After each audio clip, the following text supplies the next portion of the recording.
సమ్మక్క తనయుడు సారలమ్మ సోదరుడైన జంపనను కన్నెపల్లి నుంచి పోలేబోయిన వంశస్థులు మేడారం తీసుకురానున్నారు. పూజారి పోలేబోయిన సత్యం ఆయన కుటుంబ సభ్యులు గ్రామస్తులు ఇవాళ సాయంత్రం 5 గంటలకు కన్నెపల్లి నుంచి బయలుదేరి రాత్రి 7 గంటలకు మేడారానికి చేరుకుంటారు.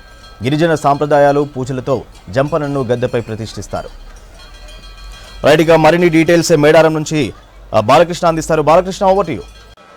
జాతర మహా సంరంభాన్ని తలపిస్తుంది. దేశం నలుమూల నుంచి కూడా పెద్ద ఎత్తున భక్తజనం తరలి వస్తున్నారు. దీంతో మేడారం ప్రాంగణం అంతా కూడా భక్తజనమయంతో కోలాహలంగా మారిందని చెప్పవచ్చు. నేరుగా మేడారం చేరుకున్న తర్వాత భక్తులంతా కూడా జంపన్న వాగులో పుణ్యస్నానాలు ఆచరించి సమ్మక్క సారలమ్మ అమ్మవార్లను దర్శించుకుంటారు. దర్శించుకునే క్రమంలో పెద్ద ఎత్తున నిలువెత్తు బంగారాన్ని సమర్పించడం ఆనవాయితీగా వస్తుంది. భక్తులంతా కూడా తమపై ఆ బంగారాన్ని తీసుకొస్తూ చిన్నపిల్లలు, పెద్దవాళ్ళు, మహిళలు, పురుషులు ఎలాంటి తారతమ్య భేదాలే లేకుండా ప్రతి ఒక్కరు కూడా తమ మొక్కులను చెల్లించుకునేందుకు ఏటా ఆనవాయితీగా సాగుతున్నటువంటి సాంప్రదాయం ప్రకారం ప్రతి ఒక్కరు కూడా సమ్మక్క సారలమ్మ వార్లకు కానుకలు సమర్పిస్తున్నారు, చీర సారెలు సమర్పిస్తున్నారు. అయితే ఎంతో కమనీయంగా సాగుతున్నటువంటి జాతర మహాపర్వం ప్రపంచంలోనే అతిపెద్ద గిరిజన సాంప్రదాయం ప్రకారం జరిగే జాతరగా భావిస్తాం. అయితే వనదేవతలుగా పూజించేటువంటి సమ్మక్క సారలమ్మ అమ్మవార్లను కొలుచుకునేందుకు ఒక మహాభాగ్యంగా ప్రతి ఒక్క భక్తులు కూడా కొనియాడుతూ వస్తుంటారు. ముఖ్యంగా తెలంగాణ ప్రాంతం నుంచే కాకుండా మహారాష్ట్ర, ఛత్తీస్గఢ్ ఇట్లాగే ఆంధ్రప్రదేశ్ నుంచి ఎక్కువగా భక్తులు వస్తారు. 1 కోటి మందికి పైగా భక్తులు దర్శించుకునేటువంటి ఏకైక జాతరగా, అతిపెద్ద జాతరగా ఈ జాతరకు ప్రాముఖ్యత ఉంది. ఎటు చూసినా మేడారంలో భక్తజన సందోహంతో ఉందని చెప్పవచ్చు.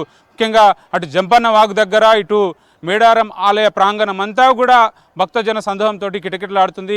భక్తుల రద్దీ క్రమక్రమంగా పెరుగుతోంది. ఎటు చూసినా పోలీసు వలయం కనిపిస్తుంది. నిఘా కెమెరాలు ఉన్నాయి. సీసీ కెమెరాల పర్యవేక్షణతో అణువు కూడా ఏం జరుగుతుందన్న విషయంలో మాత్రం పోలీసులు చాలా క్షుణ్ణంగా ఒక ఫోకస్ అయితే పెట్టారు.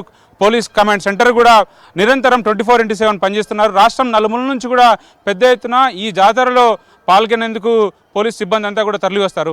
సో భక్తులకు ఎట్లాంటి ఇబ్బందులు కలగకుండా కూడా అటు దేవస్థానం సంబంధించి ఏర్పాట్లు అయితే ప్రభుత్వం తరపున, రాష్ట్ర ప్రభుత్వం తరపున ప్రత్యేకమైనటువంటి ఏర్పాట్లు జరిగాయి. మరోపక్క మహాపర్వం కోసం, మహాఘట్టం కోసం, ఆది ఘట్టంగా భావించేటువంటి గద్దెని అలంకరించే అమ్మవార్ల కోసం ఆలయం అంతా కూడా ఎంతో అందంగా ముస్తాబవుతోంది. వివిధ రకాల పుష్పాలను అలంకరించేందుకు పెద్ద ఎత్తున ఏర్పాట్లు జరుగుతున్నాయి.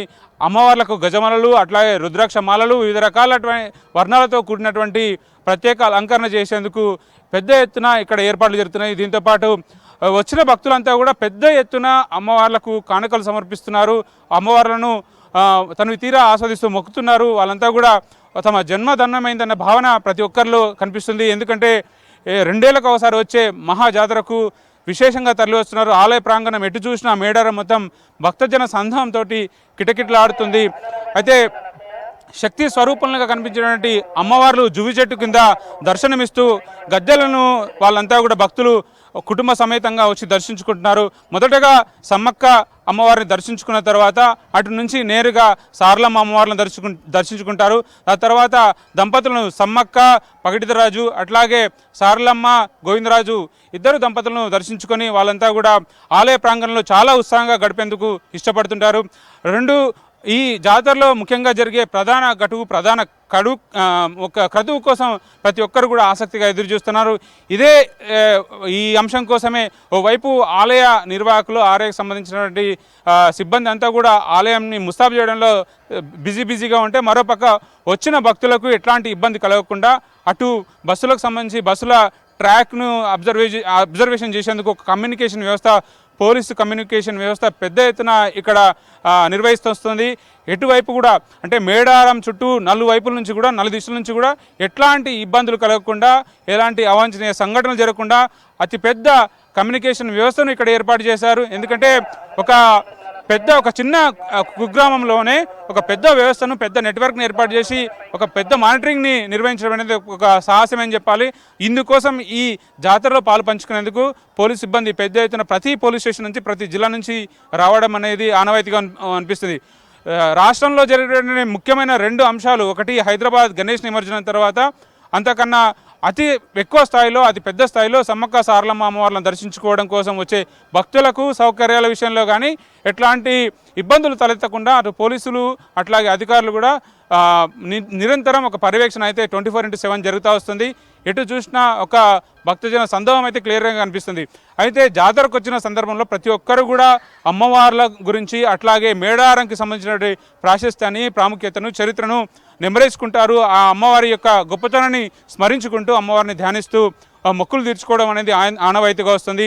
అటు చిలకల గుట్ట నుంచి వచ్చే అమ్మవారు అక్కడి నుంచి గద్దెపైకి వచ్చే సన్నివేశాన్ని చాలా ఆసక్తిగా చూడడానికి ప్రతి ఒక్కరు కూడా ఎంతో ఆత్రంగా ఎదురు చూస్తారు. దీంతోపాటు అమ్మవారు యుద్ధం చేసినటువంటి తీరుని, ముఖ్యంగా మనుషులుగా పుట్టి ప్రజలందరికీ మేలు చేసి దైవాలుగా పూజించబడుతున్నటువంటి గొప్ప సంస్కృతి, గొప్ప సాంప్రదాయం సమ్మక్క సారలమ్మ అమ్మవార్లను దర్శించుకున్నప్పుడు భక్తులకు కలిగేటటువంటి ఒక గొప్ప భావన. ఈ భావనను ప్రతి ఒక్కరు కూడా ఆస్వాదిస్తారు. ఎందుకంటే ఒక కాకతీయ సైన్యం ఎప్పుడైతే మేడారం మీద దండెత్తినప్పుడు, దండయాత్ర చేసినప్పుడు ఒక వీరోచితంగా పోరాడినటువంటి తల్లి కూతుర్ల ఒక వీరోచిత పోరాటాన్ని, ఒక యుద్ధాన్ని కళ్ళ కట్టినట్టుగా ఒక సన్నివేశం అయితే ప్రతి భక్తుని కళ్ళ ఎదుట మనసులో ఒక విజువలైజేషన్ జరుగుతుంది. వాళ్ళంతా కూడా స్మరించుకుంటారు. వీరోచితంగా పోరాడి వాళ్ళు ఎట్లాంటి ధైర్యశాలని ప్రదర్శించారో క్లియర్గా ప్రతి ఒక్కరు కూడా గుర్తించుకుంటారు. సో సమ్మక్క సారలమ్మ, పగడిదరాజు, నాగులమ్మ, అట్లాగే గోవిందరాజు వీళ్ళందరూ కూడా ఎట్లాంటి త్యాగాన్ని, ఎట్లాంటి పోరాట పటిమని కనబరిచారు. ఓవైపు ఏమో కాకతీయ సైన్యం ఒక పెద్ద అంటే యుద్ధ సామాగ్రితోటి బయలుదేరినప్పుడు వాళ్ళు సామాన్యమైనటువంటి ఆయుధాలతో పోరాడిన తీరుని వాళ్ళంతా కళ్ళ కట్టినట్టుగా కూడా ప్రజలంతా కూడా, భక్తులంతా కూడా ఒకసారిగా ఆ సందర్భాన్ని, ఆ సన్నివేశాన్ని గుర్తు చేసుకుంటారు. సో యుద్ధం జరిగిన తర్వాత మిగతా వాళ్ళంతా కూడా ఒక వీరమరణం పొందిన సన్నివేశం జంపన్న వాగు దగ్గరకు వెళ్ళినప్పుడు ఆ ప్రాంతాన్ని స్మరించుకుంటారు. తర్వాత వీరోచితంగా పోరాడుతూ సమ్మక్క చేసినటువంటి ఒక బల ప్రదర్శనని ఒక సందర్భంలో మేడరాజు ఒక కాకతీయ రాజు సైతం ఒక అంటే ఆశ్చర్యానికి గురి అయిన సందర్భాన్ని కూడా ప్రత్యేకించి గుర్తు చేసుకుంటారు. యుద్ధం చేస్తూ ఆమె అడవిలోకి అంటే చిలకల గుట్ట వైపు వెళ్ళిన సందర్భాన్ని, అట్లాగే అక్కడ ఆమె ఒక కుంకుమ భరణి లోపల జీవశక్తిని నిక్షిప్తం చేసినటువంటి సందర్భాన్ని, ఒక వెదురు రూపంలో దర్శనమిచ్చే ఒక ప్రతిరూపాన్ని వాళ్ళందరూ కూడా, భక్తులంతా కూడా పెద్ద ఎత్తున గుర్తు చేసుకుంటారు. అందుకనే ఎక్కడా లేని విధంగా అమ్మవారి ప్రతిరూపాలు జువ్వి చెట్టు కింద ఒక గద్దె మీద అలంకరించినటువంటి ఒక ప్రత్యేకమైనటువంటి దృశ్యాన్ని మనం అమ్మవార్ల రూపంలో చూస్తాం. ఎందుకంటే అక్కడ వెదురు కర్రల రూపంలో అమ్మవార్లు ప్రతిరూపాలు దర్శనమిస్తాయి. సో ఆ గద్దెలను దర్శించుకోవడం భక్తులకు ఎంతో అద్భుతమైనటువంటి ఒక పూర్వజన్మ సుకృతంగా భావిస్తూ ప్రతి ఒక్కరు కూడా పెద్ద ఎత్తున ఈ జాతర మహాక్షేత్రాన్ని దర్శించుకోవడానికి తరలి వస్తున్న సిచ్యువేషన్ అయితే క్లియర్గా కనిపిస్తుంది. Over to studio.